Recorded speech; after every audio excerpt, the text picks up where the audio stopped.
The following video is one in a series on spiritual resilience training, a non-religious view of personal values and their dynamics with others. The contents reflect a variety of principles and practices of systems theory in relational counseling for team building and family resilience. Although the series is intended to support Army Corps values, each video also encourages the viewer to reflect on their current prominent values in specific situations and to consider what values may be more appropriate to means and results that are honorable and helpful with others. Chaplain Dillard initiates creating and posting these videos. Their contents and YouTube's linked videos do not necessarily reflect specific beliefs, practices, requirements, or endorsements of the Department of Defense, its subordinate organizations, or other groups with which Chaplain Dillard is affiliated. Welcome back. This is the last in a short series on team building over decades, distance, and digits. If you haven't seen the previous videos, I encourage you to watch those. It's somewhat cumulative, logically anyway. It kind of builds on the previous subjects. We are wrapping up today with the subject of digits, whether that would be email, text, video, teleconferencing, anything really other than face-to-face conversation, because we really don't do handwritten letters anymore, or if we do, it's something very short and formal, like a thank you note. Most of our communications is digital, and I don't think I need to go into the challenges of that, because all of us have received a text or an email where we weren't quite sure what the other person was saying, or we sent something out ourselves and we're not sure that they really received what we intended to communicate. So I've got a dozen or so points I think can be helpful, whether you're talking about digital communication, again, in an email, through the airwaves of a phone conversation or video teleconference, text, or what have you.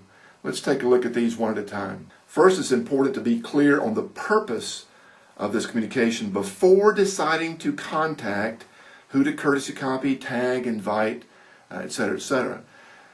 If you are separated by distance, and again, that could just mean 10 miles, and you want to send an email or a text to your wife, but you spend most of your time at work, and now you've got a digital conversation, or you're separated by hundreds of miles of somebody in your work organization, it's still important, who are you going to send that information to? Do you want to text your son because they're more easily available than your spouse? Do you want to email the head of the organization, one of their deputies? Do you want to text or video teleconference one of the staff members? Who do you really need to talk to? And think about that for a minute. You might want to talk to the person at the top, but maybe that would really be counterproductive. You might want to courtesy copy everybody for maximum visibility of the whole team, but some people might think, I'm just going to tune this guy or this gal out because they always send their stuff to everybody and this really doesn't apply to me. So in order to maximize the chance of that really being received by the other person, we need to put some thought into who does it need to go to. Some people don't ever want to be courtesy copied unless they need to take action on it, and in their opinion, they need to be on the to line of that email or the primary person that you're talking to. They don't ever want to be put on speakerphone. So think about who is most appropriate, think about personalities, think about the purpose of that communication before you decide who you're going to involve. Next, we need to make the bottom line up front, for example, the subject line or the topic of the conversation, engaging, brief, and specific, because those aren't always the same thing, and as clear as possible.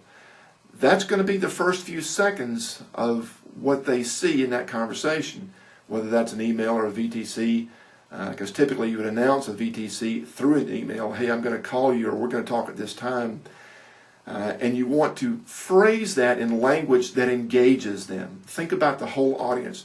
This could be 3 people, it could be 300, depending on the nature of the communication. So it needs to be verbalized or phrased in a way that means something to everybody, but you can't take 20 words to say it, and that may take some thought. How am I going to communicate this in a way that's meaningful, it's brief and specific, and engages them in a way that's clear to everybody? Next, we need to address the individuals as they prefer, and if we're not sure about that, we just need to ask them. If it's the very first time, you could put that somewhere in the body of your communication. Sir, ma'am, how would you prefer that I call you? And they might say this title. They might say, here's my first name, but it's really part of their entire first name. My given name, for example, is Jeffrey. To quote an old comedy movie, my 4th grade math teacher called me Jeffrey once.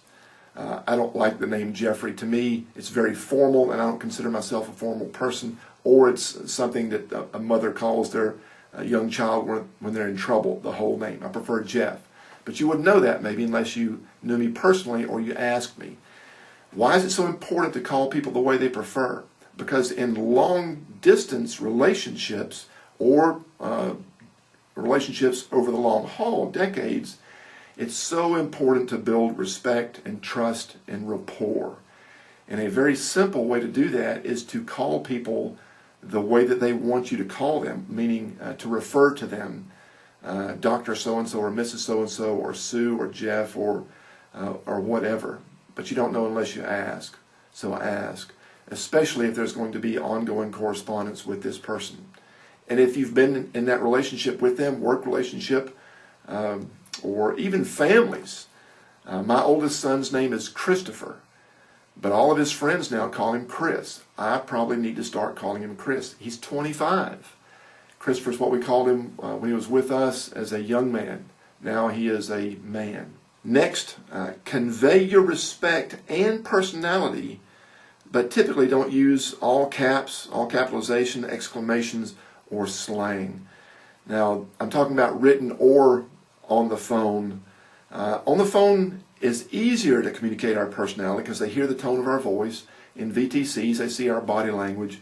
But oftentimes when we're speaking of digital communication, we're talking about emails, texts, even Facebook and Twitter sometimes, not just in friendships, but often we will talk with our colleagues who happen to be on Facebook, and we might bring up a meeting, and maybe they are our friend on Facebook or Twitter, but they're really our boss or our subordinate. It's always important to communicate in ways that convey your personality with respect, that honor the relationship.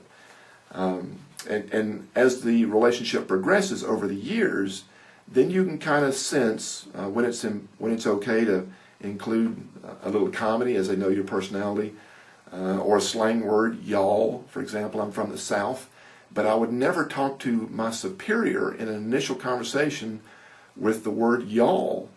It just doesn't communicate professionalism in that context of work.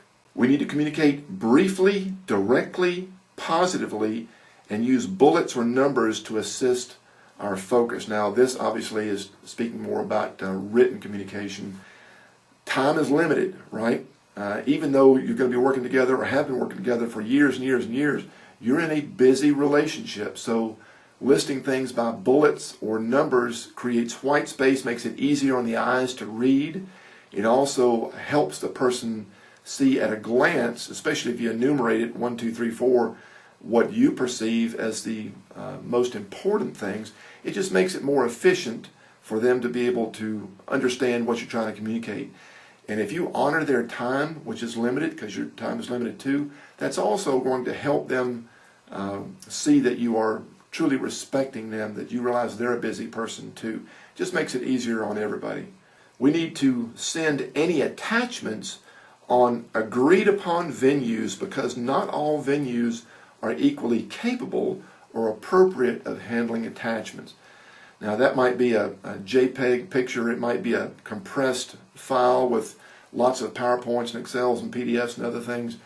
Just be aware that just because you're on a super high fast computer doesn't necessarily mean the other person has the same capabilities. Some things are sensitive information. You don't want to post some things that could be read by others that's none of their business because of the nature of the information. So be very aware, think not just on your sending end, but on their receiving end, what's realistic, what's appropriate, and that again will communicate to them that you understand their world. Because when we're separated by distance, It is very easy to think egocentrically from our situation, but when we're very sensitive to what they can do on their end, that really builds and strengthens the respect of the relationship. When we're doing emails in our signature blocks, now this is more about formal communications in business, but could also include some other types of communication. We need to include our complete contact information, phone number of our cell phone, our office, our email, other types of email, any way that people typically contact you that you want to share with them, should share with them, based on the nature of the relationship. You need to include that, because there may be times that you don't have good phone reception and they can try your hardline phone, your office phone, or maybe you have a certain type of email account that often gets bogged down and attachments don't always go through.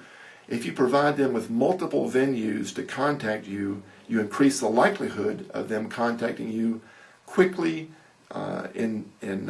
with the information that you need or that they need. We need to often vet any potentially confrontational communication through others' eyes or ears first. There's often times that we need to say hard things and we can't do it in person because we're separated by distance or by time to your family at home, you're here at work. You may not be able to call them because you're in meetings, but you could shoot them a text, or you can send them an email. If it's a potentially confrontational email, no matter what the relationship is, it's always good to vet that in front of somebody else. Now, vet it to somebody that has a need to know or has understanding about that relationship. So if and when the person on the other end finds out that somebody else saw that email, they'd say, oh, that makes sense that you would send it by them. Thank you for vetting that by that person. This can keep us out of a lot of trouble because others' eyes or ears, if we're going to make a phone call, they can kind of listen to how we're going to say it. They hear things and see things that we don't hear and see because we're thinking or from our perspective. But they're an outsider a little bit, and they can really give us an additional perspective that could save us from getting in some hot water later. And lastly, in any follow-up message, we need to only include or forward the message to people who have a need to know. When you have additional messages, as the conversation gets more and more specific, you might start dropping off some people from that CC line, or in the next teleconference, you might not include everybody because, again, people's time is limited and nobody wants to have their email inbox full of things that really don't apply to them or be called to a meeting where they really can't contribute. There's nothing they need to receive, nothing they can give. The more you respect people's time and demonstrate that you understand them as an individual, you will strengthen that relationship, which is so important because we're separated by distance, because we're in it for the long haul. We just need to be very wise and discerning about how we build those relationships. Hope you found this series to be helpful to you. If I'm in your area, please invite me over. We'll talk about this in greater detail. We'll read through some vignettes and scenarios and make it even more practical for where you are right now.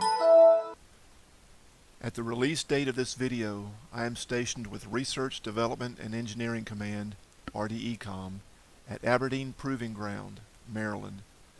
Because the majority of our personnel are in this area, I spend most of my time here. I do, however, travel to our distant units based on command priorities and budget. I place these videos on YouTube for broad visibility to Army personnel and their families, but I hope the videos will be helpful to others too. If you are assigned to RDECOM and want to request specific topics by video, training on site or by VTC, or confidential counseling on site or by secure webcam, you can contact me at jeffrey.d.dillard.mil@mail.mil.